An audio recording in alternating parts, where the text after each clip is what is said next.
पुण्यफले महाकुंभ चले. महाकुंभ मेळा हे भारताच्या आध्यात्मिक व सांस्कृतिक वारशाचे एक अतिमहत्त्वाचे प्रतीक आहे. हा मेळा संपूर्ण भारतातून हजारोंच्या संख्येने येणाऱ्या भाविकांचा, साधकांचा आणि भक्तांचा संगम असतो. महाकुंभ हा एक प्रकारचा वैश्विक धार्मिक समारंभ असतो, ज्यामुळे देशभरात आध्यात्मिक ऊर्जा पसरते आणि समाजात एकता व सुसंवादाचे वातावरण निर्माण होते. पुण्यफले महाकुंभ चले हे घोषवाक्य या धार्मिक समारंभाच्या आंतरराष्ट्रीय व आध्यात्मिक महत्त्वाची गोडी लावते. यामध्ये वेद, उपनिषद, भगवत गीता यांचे पाठ, भजन, कीर्तन आणि अन्य धार्मिक विधींचे आयोजन होते. या प्रकारे महाकुंभ मेळा भारतीय संस्कृतीचा मोठा हिस्सा आहे, जो आपल्या लोकांच्या आध्यात्मिक आणि सांस्कृतिक धारा एकत्र जोडतो. या मेळ्यात साधक आणि भक्त त्रिवेणी संगमावर स्नान करतात, ज्यामुळे त्यांना पुण्य प्राप्त होते.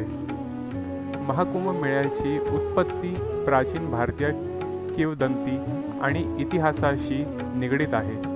असे मानले जाते की देवांनी अमृत कळशासाठी असुरांशी युद्ध केले होते आणि या युद्धातील विजयानंतर अमृत कळश पृथ्वीवर पडला. त्या ठिकाणी देवांनी कुंभयज्ञ केला आणि तिथे साधक व भक्तांचे स्नान करण्याचा परंपरेचा आरंभ झाला. ऐतिहासिकदृष्ट्या महाकुंभ मेळा हे स्थानिक व धार्मिक कारणांसाठी जरी आयोजित केले गेले तरी आज ते एक जागतिक स्तरावर मान्यता प्राप्त धार्मिक उत्सव आहे.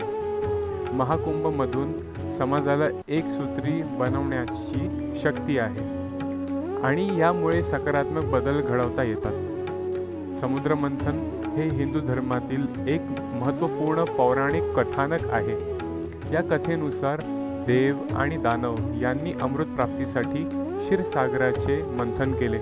या प्रक्रियेत मंदार पर्वताला मंथन दंड व वासुकी नागाला दोरी म्हणून वापरण्यात आले. भगवान विष्णूंनी कूर्म कासव अवतार घेत मंदार पर्वताला आधार दिला. मंथनाच्या प्रक्रियेत 14 अमूल्य रत्ने प्रकट झाली. हलाहल विष. भगवान शंकराने हे विष प्राशन केले व त्यास गळ्यात ठेवून नीलकंठ म्हणून ओळखले जाऊ लागले. कामधेनू. इच्छा पूर्ण करणारी गायी ऋषींना देण्यात आली. उच्छैश्रवा. स्वर्गीय शुभ्र घोडा इंद्राने स्वीकारला. ऐरावत. 4 सोंडी असलेला शुभ्र हत्ती इंद्राने स्वीकारला. कौस्तुभमणी. भगवान विष्णूंनी आपल्या श्रीवक्षस्थळी धारण केला. कल्पवृक्ष. इच्छा पूर्ण करणारे झाड स्वर्गात स्थापित झाले. अप्सरा रंभा, मेनका इत्यादी स्वर्गीय अप्सरा इंद्राने आपल्या दरबारात स्थान दिले. शंख. विजय व समृद्धीचे प्रतीक भगवान विष्णूंनी स्वीकारले. चंद्र. भगवान शिवाने आपल्या मस्तकावर धारण केला. लक्ष्मी देवी. समृद्धीची देवी विष्णूंनी आपली पत्नी म्हणून स्वीकारली. वारुणी. मद्याची देवी दानवांनी स्वीकारली.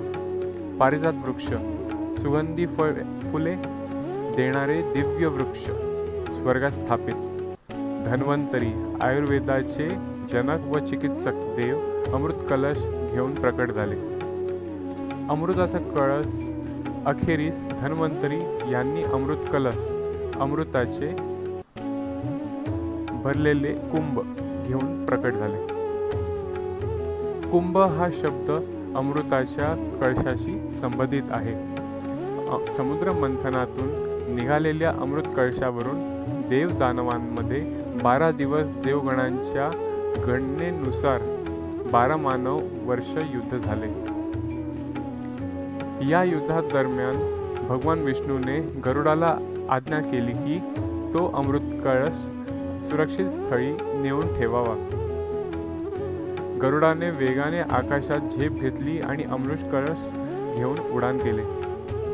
गरुडाने हा कळश घेऊन 4 प्रमुख ठिकाणी विश्रांती घेतली. या दरम्यान अमृताचे काही थेंब पृथ्वीवरील 4 ठिकाणी पडले. गरुडाने अमृत कळश नेण्याच्या प्रवासामुळेच कुंभमेळ्याची परंपरा सुरू झाली. म्हणून गरुड आणि विष्णू हे कुंभमेळ्याच्या कथेचा अविभाज्य भाग आहेत. प्रयागराज, अलाहाबाद कुंभमेळा. जेव्हा बृहस्पती मेष राशीत आणि सूर्य मकर राशीत असतो, गंगा, यमुना आणि अदृश्य सरस्वती या संगमावर स्नान महत्त्वाचे. महाकुंभमेळा हा फक्त प्रयागराजमध्ये होतो आणि तो प्रत्येक 12 वर्षांनी येतो. सुपर महाकुंभ, परिवर्तनी महाकुंभ 144 वर्षांनी एकदा येतो. हरिद्वार कुंभमेळा. जेव्हा बृहस्पती कुंभ राशीत आणि सूर्य मेष राशीत असतो, गंगा नदीत स्नान करणे अत्यंत पुण्यप्रद मानले जाते. अर्धकुंभ 6 वर्षांनी प्रयागराज आणि हरिद्वार. नाशिक कुंभमेळा.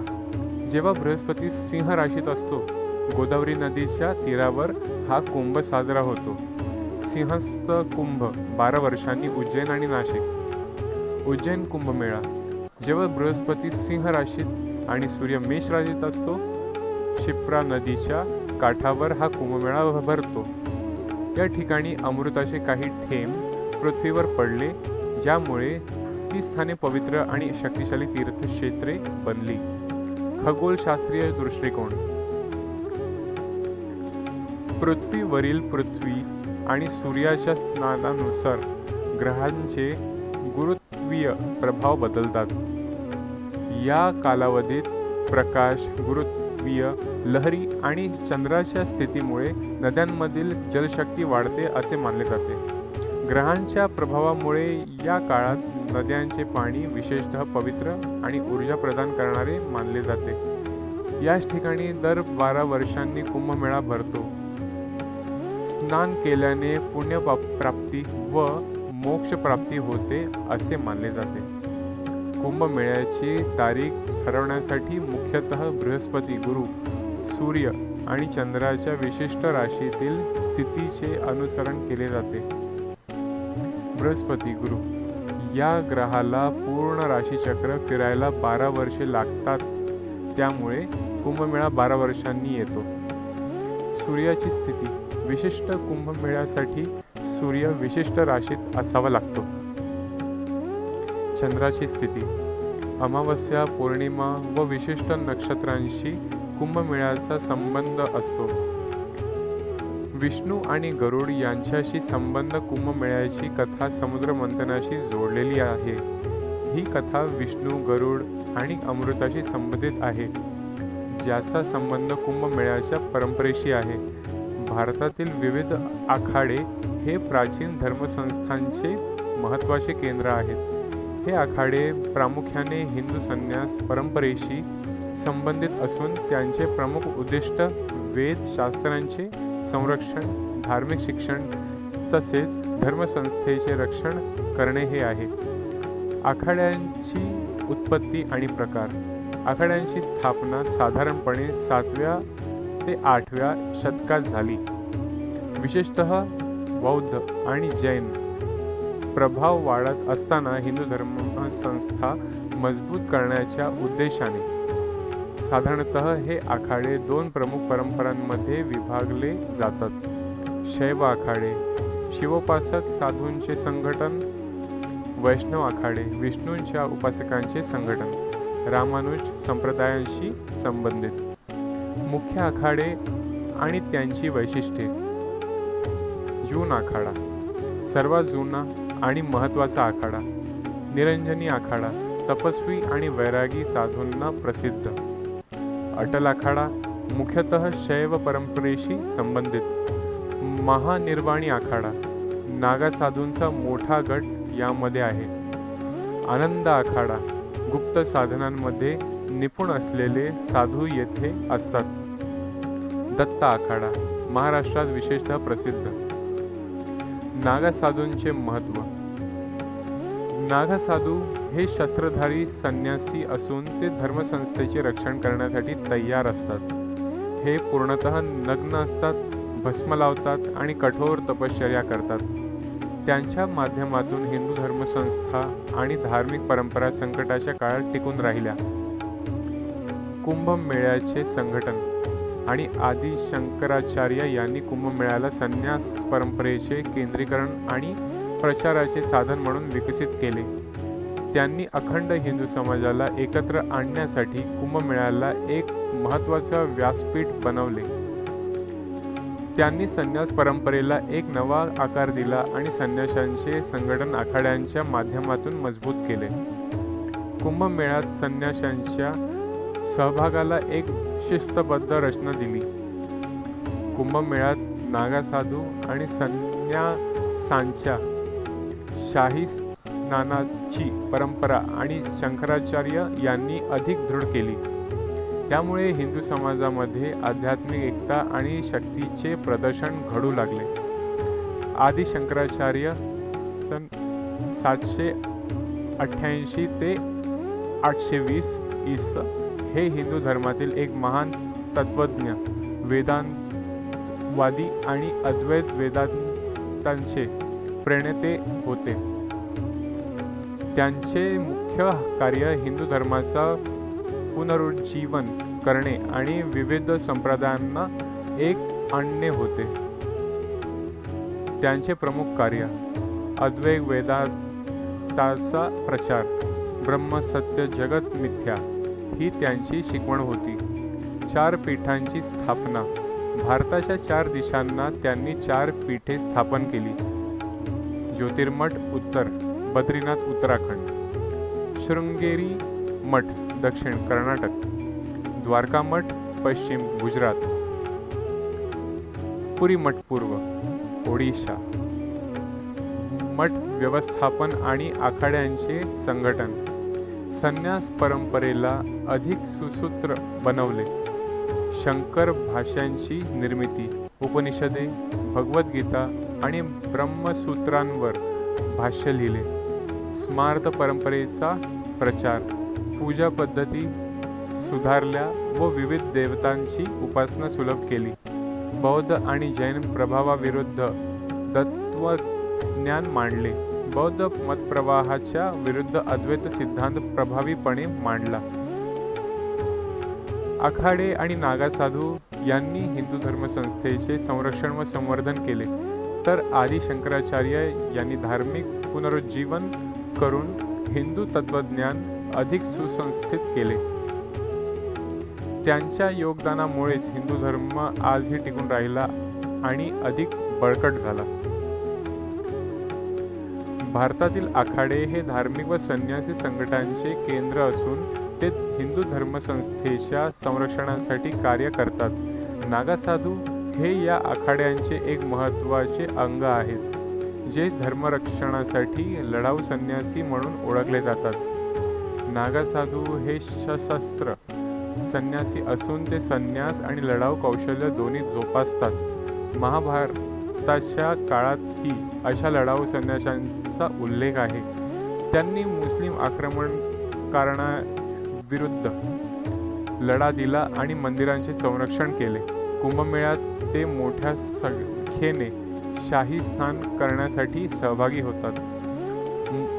पुण्यफळे महाकुंभ चले या वाक्यात पुण्य शब्दावर विशेष लक्ष द्यायला हवे. त्रिवेणी संगम म्हणजे गंगा, यमुनाही आणि सरस्वती या नद्या ज्या पवित्र मानल्या जातात त्यांचे संगम ठिकाण आहे. येथे स्नान करणे म्हणजे त्या पवित्र नद्यांच्या जलात शुद्धीकरण आणि पुण्य लाभ प्राप्त करणे. या ठिकाणी डुबकी घेणाऱ्याला मानसिक, शारीरिक व आत्मिक शुद्धता मिळते. त्रिवेणी संगमावर स्नानाचे महत्त्व म्हणूनच अनमोल आहे. महाकुंभमध्ये लाखो लोक एकत्र येतात आणि एकाच ठिकाणी एकत्र स्नान करून साधना करतात. या सामूहिक क्रियेचे परिणाम इतके महान असतात की त्यातून एक प्रचंड आध्यात्मिक ऊर्जा निर्माण होते. यामुळे त्या ठिकाणाचे वातावरण शुद्ध होते, लोकांचे मन शांत होते आणि त्यांचे जीवन बदलते. कुंभमेळा एक प्रकारे एक जागतिक ध्यानसत्र म्हणून कार्य करते. महाकुंभ मेळ्याचे आयोजन केवळ धार्मिक दृष्टिकोनातूनच नाही तर अर्थव्यवस्थेसाठी देखील फायदेशीर आहे. हे लाखो पर्यटक आकर्षित करते, ज्यामुळे पर्यटन क्षेत्रात एक मोठा बदल घडतो. स्थानिक व्यवसायांना, हॉटेल्स, ट्रान्सपोर्टेशन, इन्शुरन्स, रेस्टॉरंट्स इत्यादींना चालना मिळते. यामुळे महाकुंभ देशाच्या अर्थव्यवस्थेला मोठा धक्का देतो. धार्मिक पर्यटनाची वाढ महाकुंभाच्या माध्यमातून प्रगती करू शकते. आजच्या महाकुंभ मेळ्याचा जागतिक स्तरावर प्रभाव आणि पडसाद उमटतात. या मोठ्या धार्मिक समारंभाचा संदेश जगभर पोहोचतो आणि इतर संस्कृतीमध्ये भारतीय धार्मिक परंपरांची कदर वाढवते.